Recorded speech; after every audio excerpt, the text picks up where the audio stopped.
Baik, assalamualaikum warahmatullahi wabarakatuh. Bismillah, alhamdulillah, la haula wala quwata illa billah. Senantiasa kita panjatkan puji syukur atas kehadirat Allah Subhanahu wa taala. Selawat serta salam semoga selalu tercurah kehadiran junjungan kita baginda Nabi Muhammad Rasulullah SAW. Pada bab kali ini, yang bab ketiga, kita akan membahas tentang organisasi Muhammadiyah dengan ortom-ortomnya. Ortom itu adalah organisasi otonom Muhammadiyah. Yang pertama, tentang tuntunan anggota Muhammadiyah. Anggota Muhammadiyah adalah orang yang terlibat kerjasama dalam perserikatan Muhammadiyah untuk tercapainya masyarakat utama adil makmur yang diridhai Allah Subhanahu wa taala. Jadi anggota Muhammadiyah adalah orang yang terlibat dalam perserikatan Muhammadiyah. Itu. Nah, mereka mempunyai syarat dan juga hak dan kewajiban. Adapun syarat itu terdapat dalam anggaran rumah tangga pasal 12. Yakni syarat anggota Muhammadiyah adalah pertama WNI, warga negara Indonesia. Pastinya juga harus beragama Islam, karena organisasi Muhammadiyah adalah organisasi masyarakat Islam. Yang ketiga adalah umurnya 18 tahun minimal atau sudah nikah, ya, dan menyetujui maksud dan tujuan Muhammadiyah. Jadi dia itu adalah orang yang setuju dan mendukung maksud dan tujuan Muhammadiyah. Yang ketiga, bersedia mendukung dan melaksanakan usaha perserikatan. Bersedia mendukung ini maksudnya adalah bersedia mengorbankan harta dan jiwa mereka untuk melaksanakan usaha perserikatan Muhammadiyah. Adapun kewajibannya adalah kewajiban seorang anggota Muhammadiyah. Pertama itu setia terhadap perserikatan sebagaimana yang telah diwariskan oleh Kiai Dahlan, ya. Fitah Kiai Dahlan itu tidak mendoakan Muhammadiyah dengan organisasi atau kelompok manapun. Jadi kewajibannya adalah setia. Yang kedua itu adalah tunduk dan taat kepada putusan dan peraturan perserikatan. Jadi kalau sudah menjadi anggota Muhammadiyah kalau menjadi anggota Muhammadiyah itu tanda-tandanya adalah dia mempunyai NBM. NBM itu nomor baku Muhammadiyah atau nomor anggota Muhammadiyah. Nah, kalau sudah punya NBM, maka harus tunduk dan taat pada putusan dan peraturan perserikatan. Tidak boleh membangkang. Kenapa? Karena dia adalah anggota Muhammadiyah. Yang ketiga adalah sanggup menjaga nama baik perserikatan Muhammadiyah dan menjadi teladan, ya, contoh yang baik yang utama sebagai orang Islam. Dia harus menjadi contoh yang baik. Yang anggota Muhammadiyah yang mempunyai NBM itu harus menjadi contoh yang baik dan juga dapat menjaga nama baik perserikatan. Nomor 4, kewajiban anggota itu turut melaksanakan dan mendukung amal usaha perserikatan Muhammadiyah. Kemudian membayar uang pangkal. Nah, kalau punya NBM atau nomor baku Muhammadiyah, maka ada kewajiban untuk membayar uang pangkal atau uang iuran, ya, yang banyaknya ditetapkan oleh pimpinan perserikatan. Kemudian hak anggota. Haknya itu adalah dia dapat bersuara atau menyatakan pendapat, baik lisan maupun tertulis. Terus suara, jadi dapat menentukan dan memutuskan permasalahan. Terus yang ketiga, memilih dan juga dipilih. Itu adalah hak seorang anggota Muhammadiyah. Dalam rangka pembinaan sebagai prinsip ajaran Islam, para anggota lebih ditekankan mampu melakukan kewajiban daripada menonjolkan hak. Jadi kewajiban dulu ya, baru hak. Ya, bukan hak dulu baru kewajiban. Dalam Al-Quran surah Al-Fatihah itu kan iyyaka na'budu wa iyyaka nasta'in dulu. Iyyaka na'budu dulu ya, kewajiban dulu.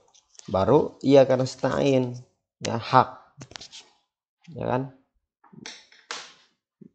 Jadi agak keliru biasanya kita dalam menggunakan apa namanya istilah itu hak dan kewajiban. Seharusnya kewajiban dan hak.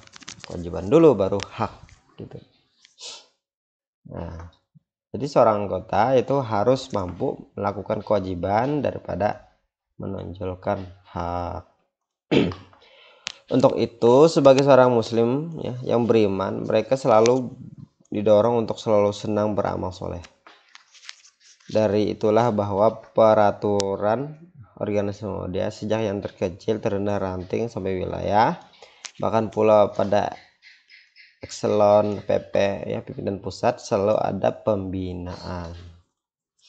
Pembinaan itu yang sekaligus merupakan tuntunan bagi anggota, yaitu ya biasanya apa namanya pimpinan Muhammadiyah dari rendah ya, paling rendah sampai paling pusat paling tinggi itu pasti ada pembinaan anggota ya. Kalau di ranting itu ada pengajian seminggu sekali, kemudian ada pengajian umum ya sebulan sekali, terus aktif dalam mengambil peran kegiatan jamaah dan dakwah jamaah.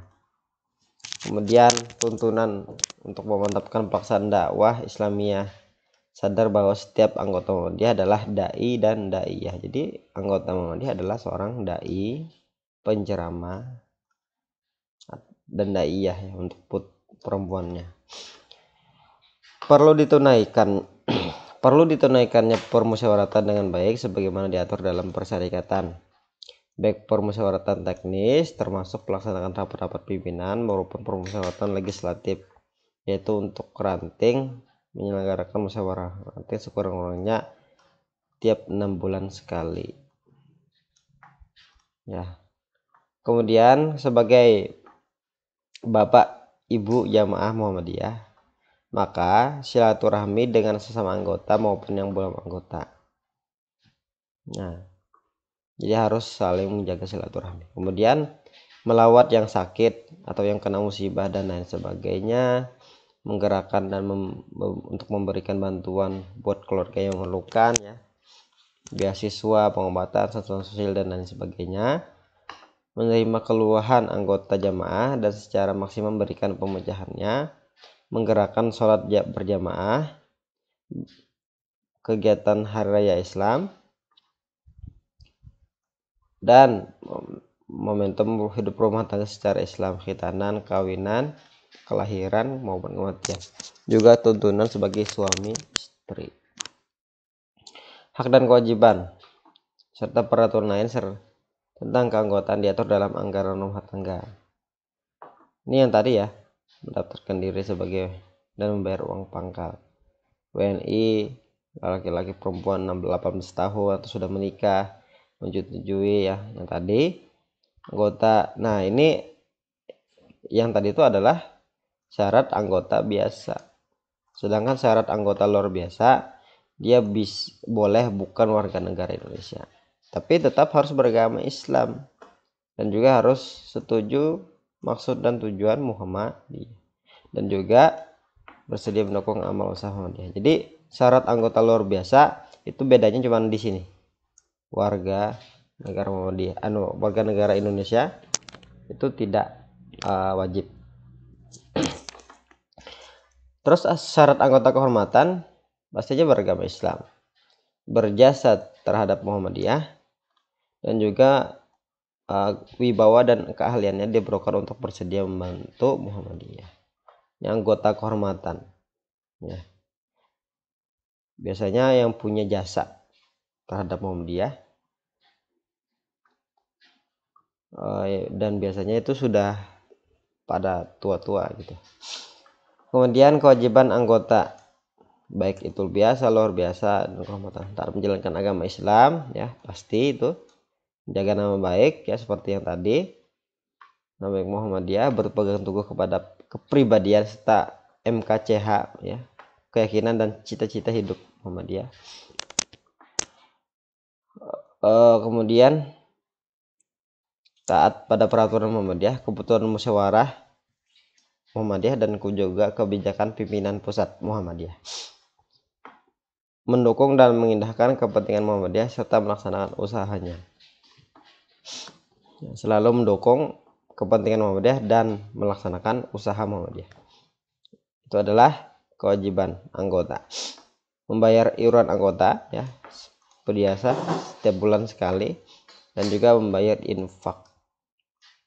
Kalau iuran ini wajib sifatnya. Kalau infak itu tidak wajib, tapi diusahakan. Nah, kemudian hak anggota biasa, dia haknya yaitu menyatakan pendapat di dalam maupun di luar persyarikatan, di luar permusyawaratan. Yang kedua, memilih dan dipilih dalam permusyawaratan. Hak anggota apa saja? Ya. Hak anggota luar biasa dan kehormatan akan mempunyai hak menyatakan pendapat. Nah, hanya mempunyai hak untuk menyatakan pendapat. Kalau dipilih dan dipilih itu tidak ada. Memilih dan dipilih itu hanya hak anggota biasa. Sedangkan keanggotaan biasa, luar biasa, ya bisa hilang karena pertama meninggal dunia. Jadi kalau sudah meninggal dunia seorang anggota Muhammadiyah, maka dia keluar secara otomatis bukan lagi sebagai anggota Muhammadiyah. Bisa juga keanggotaan Muhammadiyah itu bisa hilang karena mengundurkan diri. Boleh, silakan mengundurkan diri. Atau diberhentikan oleh pimpinan pusat. Nah, biasanya ini karena melanggar aturan-aturan dan juga sering melanggar diberhentikan oleh pimpinan pusat, dan juga karena merusak nama baik persyarikatan, bisa juga seperti itu. Nah,